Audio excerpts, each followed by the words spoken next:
Can I please have Captain Ron Meade join me? He will be telling us about Washington State Trooper Renee Padgett's history as a Washington State Trooper. Captain Ron Meade is a 33-year veteran of the Washington State Patrol and currently serves as the District 2 Commander, which encompasses all field operations with King County and includes the cities of Seattle, Bellevue, Redmond, along with the surrounding communities.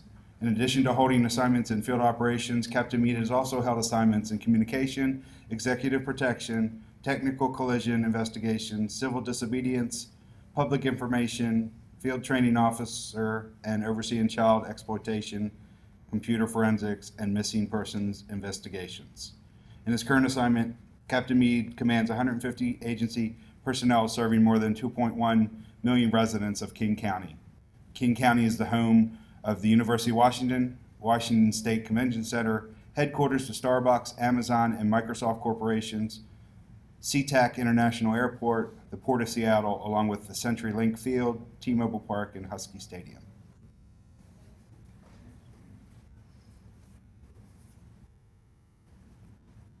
Good afternoon. Unlike the previous speakers, I'm not really going to be as dynamic or as well-spoken, but bear with me. I'm here at the request of Marcella to talk about her partner and our friends, Renee Padgett.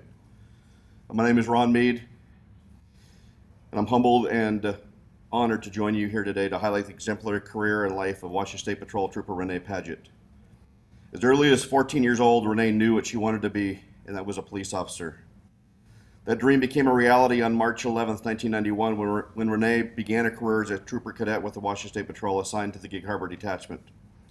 She attended the 73rd Trooper Basic Training class, which is actually where I first met and came to know and admire Renee. A funny story, Renee and I were paired up for a boxing match during our academy training that would come to both remember for the rest of our careers. Renee left that match with a separated shoulder, but not after leaving my face looking like a bloodied mess. Truth be told, I once had an aspiring modeling career, which that single boxing match with Renee ended. Renee was commissioned on December 20th, 1991 and assigned to field operations in District 2, King County, where she worked as a line trooper for the next 12 years in South Seattle. Trooper Padgett was a member of the Detachment of the Year for both 1996 and 1997, and in 1997 also received the Outstanding Public Service Award. In 2003, Renee became the Wrecking Yard Inspector for King County, an assignment she would hold for the remainder of her career. Renee was honored with the Chief's Award of Professional Excellence for her dedication and commitment during the investigation and prosecution of multiple illegal wrecking yards between 1999 and 2005. In 2006, Trooper Padgett created the highly successful Homeward Bound program to highlight and increase public awareness on missing children cases. The program was guided by two basic premises. One, increase the exposure of missing children, which increases the chance of recovery, and since people spend so much time of their lives in their vehicles, it seemed a natural fit by highlighting them on trailers of commercial vehicle trailers going down the road. In partnership with Gordon Trucking, iMagic, and the motoring public, the photos of missing children were displayed on 100 of Gordon Truck's fleet of trailers that traverse the country, displaying the posters of missing children from Washington State with one goal in mind, that is bringing all missing children home. A total of 25 children were displayed in the program, which resulted in 66 tips being received and leading to the recovery of 6 of these missing children. Renee was recognized with the Herman Goldstein Award for Excellence in Problem-Oriented Policing and was honored as the 2008 Commercial Vehicle Trooper of the Year. In 2009, Renee was presented with the Commendation Award for her exemplary curbstoning project to remove unsafe rebuilt vehicles from the roadways. Trooper Padgett was also awarded the WSP's POPs Project of the Year in 2014 for initiating Operation Safe Student, a project partnering local, county, and state law enforcement agencies with local school districts to crack down on motorists ignoring school buses that are stopped with their stop paddles out and loading and offloading students. Renee had always been the epitome of living a healthy and active lifestyle.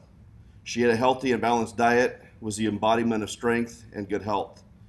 But in early 2012, Renee just didn't feel right. She was ultimately diagnosed with a rare blood cancer known as multiple myeloma, a disease she would battle with everything she had for the next 6 years. Renee, being the fighter that she was, underwent a total of 3 bone marrow transplants, multiple surgeries, and countless rounds of chemotherapy. With the determination, grit, hard work, she was able to beat the disease into remission, only to have it return in 2016, just 2 weeks shy of her plan to return to full duty. The motto at the WSP Academy is, "I will not quit, I will not die, I will survive." It's a motto that would sustain Renee through the difficult days of her treatments. Renee gave everything she had to beat the disease. Despite a valiant and long fight, Renee lost her battle on September 4th, 2018. Renee's most important contributions came outside of her professional life. She was the wife to the love of her life, Marcella, who's with us here today, and the mother to 2 children who were the highlights of her life. Her son Gideon, 16, and daughter Olivia, who's 13. Renee committed her adult life to public service and took pride in being a law enforcement professional. Up until her final days, she continued with ideas on how she could improve trust and build relationships between law enforcement and the community. Renee was much more than a respected public servant who loyally and courageously served the citizens of Washington State for nearly 28 years. She's also a beloved wife, mother, daughter, sister, and friend who will be sorely missed by all those that knew her.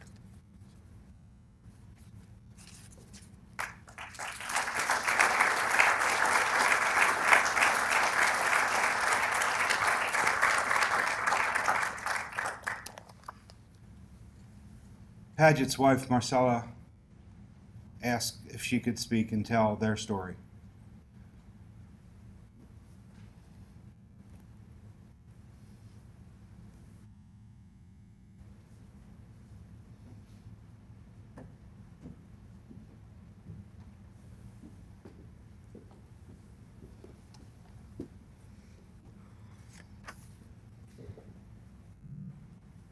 When you meet someone and fall in love, you dream of a future together that includes vacations, sharing the day's events from work while you cook and share a meal together, talking about the yard and garden and new preparations needed for spring, enjoying the holidays and all the hecticness that the seasons bring, while sharing the day-and-day joys and struggles that define life.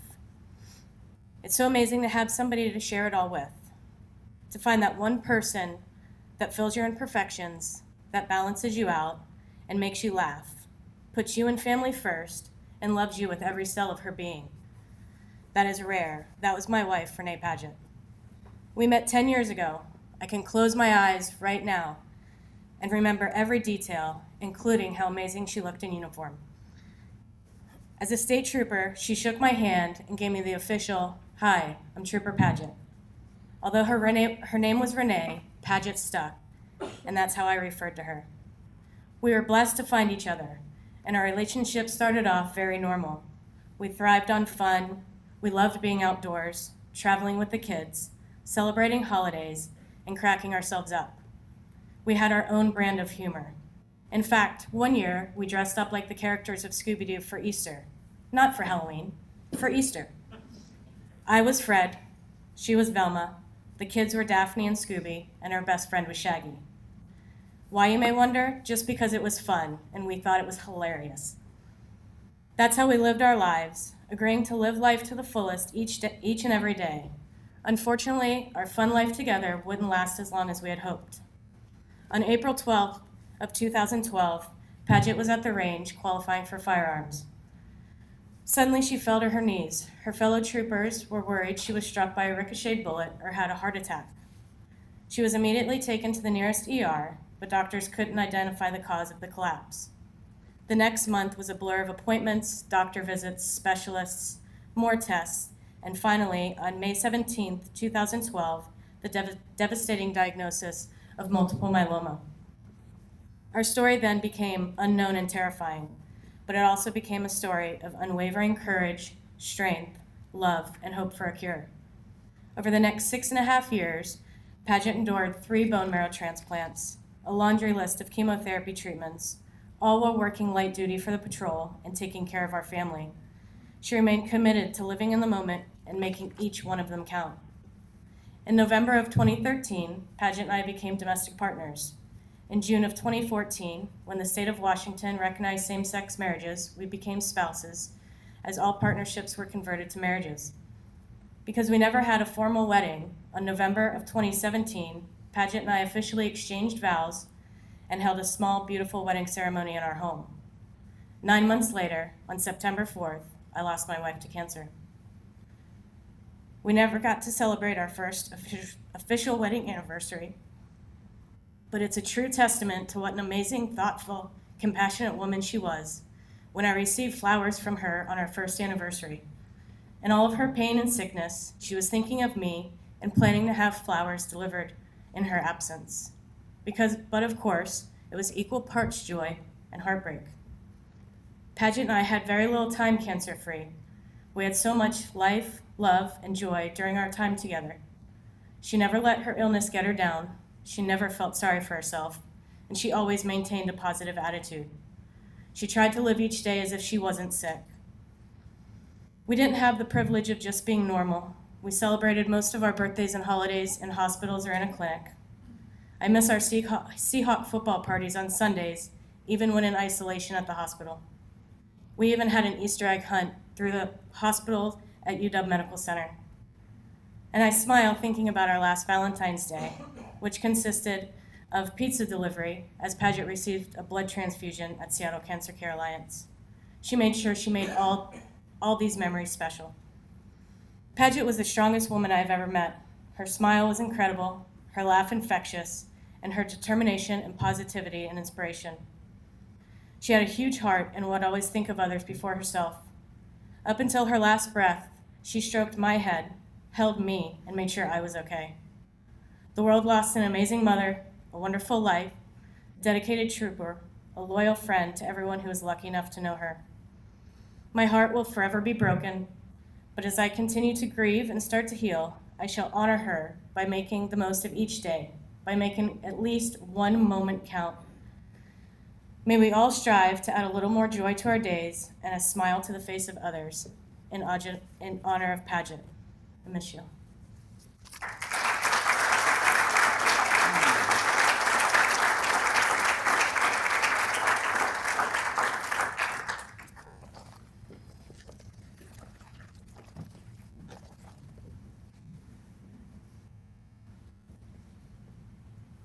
In addition to Marcella and Captain Meade, joining us today is Marcella's dad and stepmom, Robert and Suzanne Egan, Marcella's aunt and uncle, Charles and Margaret Brooks, and friend Courtney Macario.